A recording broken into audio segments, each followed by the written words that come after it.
18h30, c'est l'heure à laquelle vous suivez votre rendez-vous de tous les samedis sur la deuxième chaîne nationale RTNC de développement pour ce nouveau numéro de votre émission consacrée au basketball qui est le 5 majeur. Eh bien, le président de la formation des terreurs nous fait l'honneur de pouvoir partager ces plateaux de la balle orange. Vous le savez aussi également que les léopards messieurs de basketball sont en train de peaufiner leur préparation en monastir où ils doivent rester pour le compte de la 4e fenêtre des éliminatoires de la Coupe du Monde de la spécialité. Le championnat provincial de basketball du Haut-Katanga se poursuit normalement. Je l'ai dit au sommaire de cette émission, mesdames et messieurs, que le président de la formation de BC Terreur nous fait l'honneur de pouvoir partager ce samedi le plateau de votre émission que vous avez toujours eu droit de pouvoir suivre tous les samedis aux alentours de 18h30 sur la deuxième chaîne nationale RTNC de développement. Eh bien, ensemble avec lui, nous allons devoir parler de qui est Arthur Luango, comment il est venu dans le basketball, qu'est-ce qu'il a fait, qu'est-ce qu'il veut faire et comment est-il parvenu à diriger aujourd'hui la formation du BC Terreur. D'entrée des jeux, bonsoir Président. Bonsoir Madame. Comment vous allez? Oui, je vais très bien, je suis en forme. Eh bien, et comment se porte la formation de BC Terreur? Oui, le BC Terreur se porte bien. Nous sommes actuellement en train de préparer la Coupe du Congo, comme vous le savez. Et nous devons aller défendre la ville de Kinshasa parce que nous venons d'être sacrés champions de la ville de Kinshasa. Et donc, nous allons être les représentants de Kinshasa pendant la 39e édition de la Coupe du Congo. Les représentants valables? Oui, très valable. Parce qu'il arrive souvent avec les équipes de Kinshasa qui n'aiment pas souvent se déplacer. Et comme il y a eu toujours cette habitude de pouvoir accueillir la Coupe du Congo ici à Kinshasa, cette fois-ci, les équipes de Kinshasa doivent impérativement se déplacer. Est-ce qu'en ce qui concerne le moyen financier, il n'y a pas de couacs?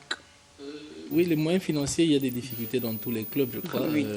Les clubs qui venaient souvent des provinces, qui venaient ici à Kinshasa, ils étaient toujours soutenus par les gouvernorats des différentes villes, provinces d'où ces clubs venaient. Et comme vous le savez, avec la ville de Kinshasa, ce n'est pas toujours le cas. Mais qu'à cela ne tienne, nous sommes quand même un grand club qui a une très longue et grande histoire. Et donc, nous allons faire l'essentiel pour être présents et répondre présents à cette fête du basketball. Mais d'emblée déjà, ce n'est pas que les clubs de Kinshasa n'aiment pas se déplacer. Je crois que l'organisation de la Coupe du Congo, c'est sur base d'un cahier des charges qui est présenté par les différentes provinces. Et la fédération donc, présente le cahier des charges et il y a les provinces qui acceptent de prendre ce cahier des charges et de sponsoriser. Et donc, il y a eu ces dernières années, je crois, depuis près de plus de 5 ans ou même plus, où les provinces n'ont pas été à même de répondre au rendez-vous, aux besoins de la fédération en termes d'organisation de la Coupe du Congo. C'est ainsi que, dans pareille situation, l'obligation, c'est d'organiser là où il y a le siège. Et donc, Kinshasa a été le point où tout le monde devait se retrouver pendant les dernières Coupes du Congo. Mais bon, cette année, c'est différent parce qu'il y a quand même une province qui s'est manifestée pour prendre l'organisation et donc nous allons faire le déplacement. Ok, vous allez faire le déplacement, mais avec quelles ambitions? Est-ce que cette fois-ci, Terreur va remporter Terreur, il va représenter la RDC? Il va avec la même ambition oui. Depuis que nous avions commencé ce projet il y a 4 ans, c'est d'être champion du Congo. Je crois que j'ai été reçu sur votre plateau plus d'une fois pendant que j'ai été conseiller de BC Terreur et même quand je suis devenu vice-président. Je vous ai parlé de notre projet depuis plus de 4 ans maintenant. Le projet, c'était ça. Et nous sommes arrivés jusqu'en finale. Nous l'avions perdu en 2019. Mais je pense que cette année, l'ambition reste la même, c'est de gagner le titre. Donc de revenir à Kinshasa avec le trophée de la Coupe du Congo. Ok, ça sera une bonne chose. Mais aujourd'hui, en tout cas, il y a bon nombre de téléspectateurs qui voulaient en savoir un peu plus sur la personne de Arthur Luango, qui dirige aujourd'hui, qui prend la commande de la formation du BC Terreur. Et si il vous revenait de vous poser cette question de savoir qui est Arthur Luango? Arthur Luango, c'est d'abord un passionné du basket. C'est un citoyen congolais qui est passionné du basketball, qui a commencé à jouer au basketball très jeune. Je crois que j'avais 12 ans quand j'ai commencé. Et j'ai commencé à jouer en championnat de Kinshasa de deuxième division à l'Entente Ouest, où j'ai évolué pendant près de 4 ans. Et vous n'avez pas eu la chance, président, je ne vous coupe pas la parole, vous n'avez pas eu la chance de pouvoir jouer soit dans une école, et après cela... J'ai effectivement joué à l'école pendant 4 ans, où j'ai été même pendant au moins 3 ans meilleur tripointeur et meilleur marqueur et MVP de tous les tournois interscolaires qu'il y a eu. Okay. Et après, c'est ça qui a fait que j'ai joué en deuxième division et j'ai été en équipe nationale junior pendant 2 années. Et puis, je suis allé chez les seniors, j'ai été recruté par Terreur, après plusieurs échanges avec plusieurs clubs de la capitale qui voulaient que j'aille rejoindre leur rang, mais j'ai choisi Terreur. Le projet Terreur, c'est un projet qui m'a toujours plu dès le départ parce que c'est une école de formation, en fait. Et donc, je suis allé chez Terreur, c'est là où j'ai évolué pendant 8 saisons ou 9 saisons, avant d'arrêter avec le basket. Oui, Président, est-ce que nous pouvons savoir la personne qui vous a donné ces goûts de pouvoir pratiquer le basketball? Parce qu'il y a le handball, il y a plus de jeunes qui aiment faire. En fait, je suis issu d'une famille très sportive. Donc, chez moi, nous avons tous les garçons, je suis issu d'une famille de 4 garçons au départ. Et nous tous avons pratiqué les sports. Donc, nous étions tous multidisciplinaires. Nous avons fait en même temps, dès le bas âge, le football, le judo, le volleyball et le basket. Et c'est au basket où j'ai été le plus efficace. Et donc, j'ai émergé, où j'ai ressenti cette passion continue. Et c'est comme ça que j'ai évolué dans le basket. Et je suis resté dans le milieu, même après avoir arrêté.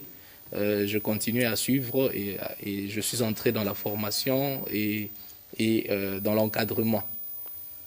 Mais il y a beaucoup de parents qui n'aiment pas parce que leurs enfants pratiquent, que ce soit le football ou bien une discipline qui risquerait peut-être de ne pas lui donner la chance de pouvoir poursuivre ses études.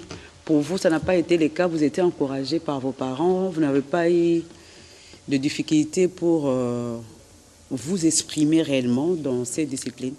Comme tous les enfants, comme tous les parents, nous avions connu ces difficultés. Ça veut dire qu'à un certain moment, quand les résultats à l'école étaient affectés par le sport, on vous demandait parfois d'arrêter un moment et il fallait soit réduire la fréquence, soit s'ajuster.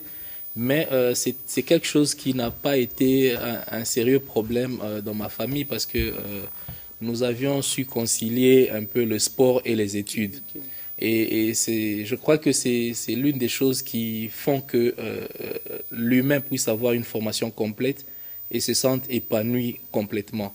Et c'est comme ça que j'encourage toujours la jeunesse à pratiquer le sport parce que c'est quand on le pratique vraiment et avec beaucoup d'abnégation et de volonté, on sent qu'on acquiert une certaine maîtrise de soi et on se gère mieux. Le sport, c'est vraiment un vecteur de développement qui permet à ce qu'on soit complètement un humain complet et assez développé.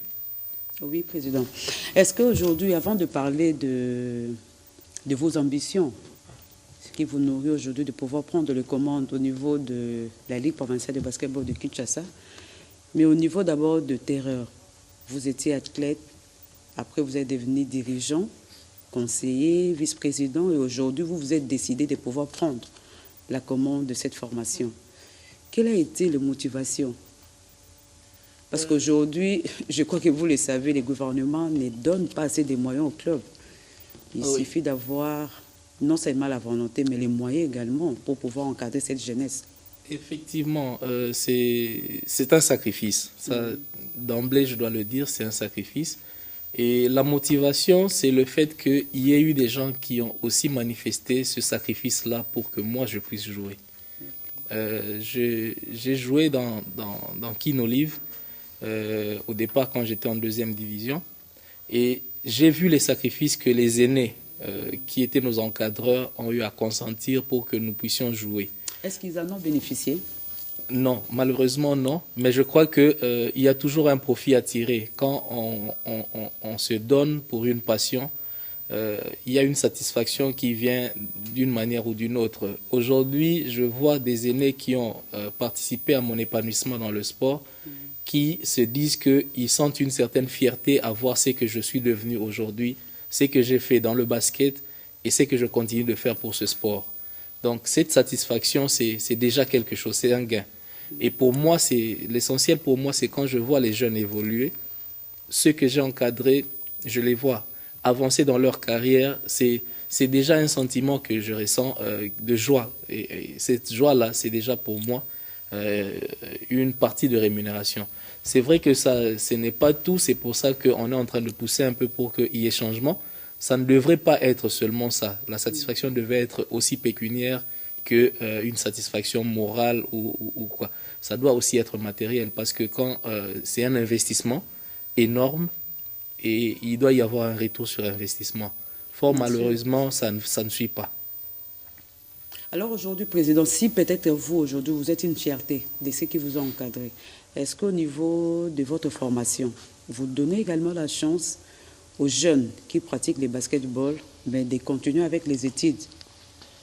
Dans Terreur, c'est... Vous aussi, vous soyez fiers d'eux? Dans Terreur, c'est une obligation d'ailleurs. Je vais vous donner le projet Terreur tel que nous l'avions conçu, c'est qu'on devait concilier. C'est vraiment le développement des jeunes à travers le sport. Parce qu'il y a aussi de ces parents qui n'ont pas assez de moyens, mais ils se disent peut-être avec le basketball, son enfant pourrait être épanoui. Mais de votre côté, si vous voulez concilier et les études et les sports, je ne sais pas, comment vous arrivez à aider ces jeunes-là? Est-ce que vous les aidez avec le frais scolaire ou ça se passe comment? Bon, je ne peux pas dire que obligatoirement c'est tous les athlètes qui sont pris en charge, mais ce qu'il y a dans le projet Terreur, c'est que nous suivons ceux qui n'ont pas suffisamment de moyens pour aller à l'école, nous les poussons à aller à l'école et nous les accompagnons dans ce processus.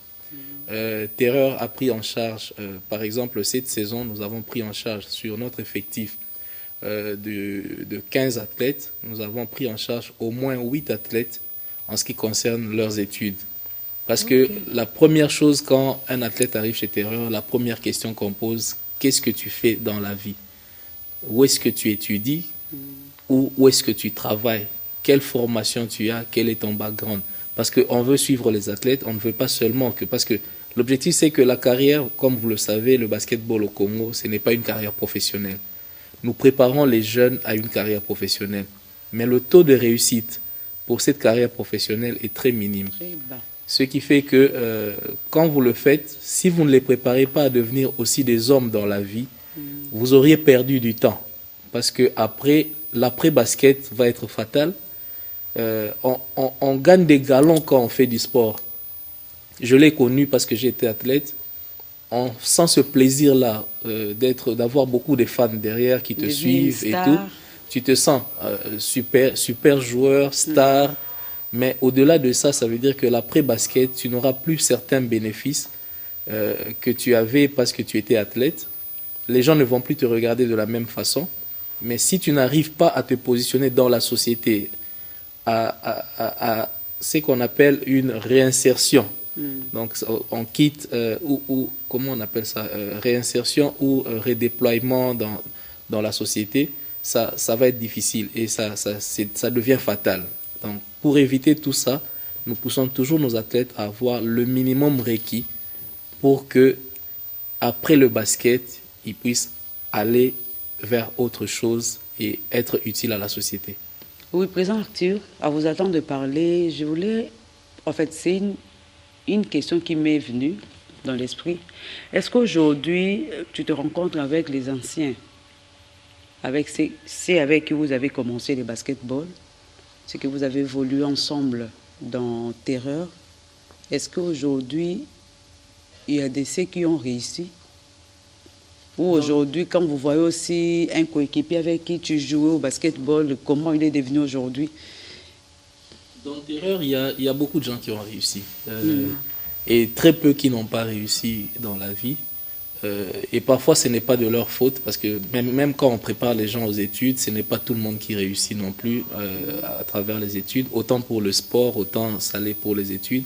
mais on crée un juste équilibre où on sait voir que même quand la personne n'a pas encore réussi sa vie comme il se doit, mais continue de se battre sur cette voie-là. Et dans Terreur, Terreur a encadré beaucoup de jeunes. Et dans ma génération, on a même un groupe WhatsApp, Génération Terreur, où on s'écrit. C'est un peu l'échelon de plusieurs générations. Et on échange, on continue de soutenir le club. On demande les avis des gens, les contributions des uns et des autres pour permettre à l'équipe de continuer de tourner. Parce que, comme je venais de le dire, c'est une machine qui demande beaucoup d'argent, mais que je n'ai pas. Mais quand on est ensemble, on devient une force. Et donc, on sait faire avancer les choses. Oui, Président, nous allons parler maintenant de vos ambitions par rapport à la Ligue provinciale de basketball de Kinshasa. Il y a eu la clôture, telle que vous l'avez vécue avec beaucoup d'incidents. Et la même chose s'est reproduite également à Lubumbashi, où au niveau de l'entente urbaine de basketball de Lubumbashi, au fait, le championnat s'est mal clôturé. Et jusqu'à présent, on ne connaît pas encore les classements finaux pour en savoir un peu plus qui a été réellement sacré champion au niveau de cette entité. Mais il y a le championnat provincial qui a commencé depuis la semaine dernière. Je ne sais pas aujourd'hui, par rapport à la maîtrise des textes, aujourd'hui, si peut-être nous vivons cela, c'est parce qu'il y a des dirigeants qui, jusqu'à présent, n'arrivent pas encore à avoir la maîtrise par rapport au texte. Est-ce qu'aujourd'hui, si Arthur Luango prenait la commande de la Ligue, je ne sais pas si aujourd'hui nous pouvons, une fois de plus, approuver cette affirmation qu'Arthur aura apporté une renaissance en ce qui concerne le basketball quinois. Merci beaucoup. Je crois que sans prétention, je pense que ce n'est pas une question de dirigeants qui ne connaissent pas les textes. Je crois que les dirigeants aujourd'hui, ils ont une connaissance assez avancée des textes. Le problème, c'est l'applicabilité des textes. Et on est très passif et on laisse passer des choses qu'on ne devrait pas laisser. Parce que quand on commence à le faire, on le fait pour une équipe, on est obligé de le faire pour toutes les équipes. On le fait pour certains qui sont soit privilégiés, soit quoi. Ça crée des répercussions sur le championnat. Et donc, il y a des réactions. Et tout ça, il faut gérer. Le vrai problème, c'est que si on veut appliquer les textes, on applique les textes à la loupe pour tout le monde. Pour tout le monde. Sans complaisance. Et donc, le mandat que moi je veux prendre, c'est le mandat où on va non seulement appliquer les textes comme il se doit, mais aussi rappeler aux clubs, éduquer les clubs à plus de sportivité, parce que ça c'est important, mais aussi au fair play. Parce que à la différence d'autres sports comme le football par exemple, où un match peut finir et c'est un match nul, le match de basket, il y a toujours un gagnant et il y a un perdant. Et si les clubs intègrent cela, je pense qu'on pourra déjà faire un grand pas vers le développement du basket congolais. Mais à cela, Président, est-ce que vous ne voyez pas qu'il faudrait ajouter également une formation chez les officiels, les encadreurs? Dans notre plan d'action, il y a plusieurs aspects. Il y a l'aspect de la redynamisation de notre sport au niveau de la ville de Kinshasa. Il y a l'aspect marketing où on doit vendre l'image de ce basket qui n'est plus suffisamment vendu à travers les chaînes de télé, à travers les réseaux sociaux et autres types de médias. Et attirer ainsi les sponsors qui peuvent venir soutenir les clubs et aussi les ententes et la ligue. Mais il y a aussi l'aspect formation, pas seulement pour les athlètes, mais aussi pour les officiels et les dirigeants. Donc ça, c'est vraiment le chemin que nous voulons emprunter et c'est notre champ de bataille. Ok, Président, un mot par rapport aux Léopards qui sont à Tunis. Oui, nous leur souhaitons bonne chance, mais fort malheureusement, je sens un relâchement alors que nous sommes arrivés à la dernière phase qui est la plus décisive. J'ai regardé l'effectif, le nombre d'athlètes qui sont là actuellement, c'est 11 athlètes. Et c'est un peu décevant. Bon, il y a encore des arrivées. Hein. Oui, mais c'est un peu décevant parce que c'est la dernière fenêtre avant la Coupe du Monde. Et là, les équipes sont un peu plus renforcées. On va jouer contre des adversaires plus redoutables, mais nous avons relâché en termes de formation, de préparation.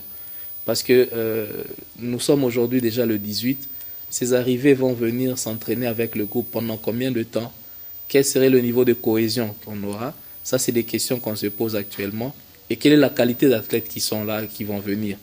Parce que on a invité beaucoup, mais très peu ont répondu positivement déjà. Et parmi ceux qui ont répondu positivement, ils traînent les pas pour venir rejoindre le groupe. Et ça peut nous poser problème et nous allons payer cash si nous ne faisons pas attention. Oui, Président. Nous sommes arrivés pratiquement à la fin de cette émission et nous comptons vous revoir le week-end prochain. Ça sera juste après la remise et reprise de médailles que le BC Terreur doit bénéficier. C'était prévu que cela soit fait depuis le 30 juin. Malheureusement, avec tout ce qu'il y avait, nous osons croire que vous aurez peut-être le temps de pouvoir venir avec les athlètes et savourer en tout cas ces sacs-ci sur le plateau de la RTNC2. J'espère que ce sera possible avant la Coupe du Congo. Espérons que la remise se fasse tôt et que l'émission passe avant que l'équipe ne voyage, parce que nous comptons arriver aussi avant le début de la compétition pour que les jeunes aient le temps de s'acclimater et de travailler sur place aussi. Et donc, si cela se passe avant le voyage du club, nous serons très heureux d'être sur le plateau et de répondre aux questions et de partager la fête avec le public quinois. Ok, merci beaucoup, Président. Merci, amis sportifs. On se retrouve le samedi prochain dans un nouveau numéro de votre émission, le 5 majeur. Et si Dieu le veut, nous serons également avec le président Arthur et l'équipe du BC Terreur. Merci et à la prochaine.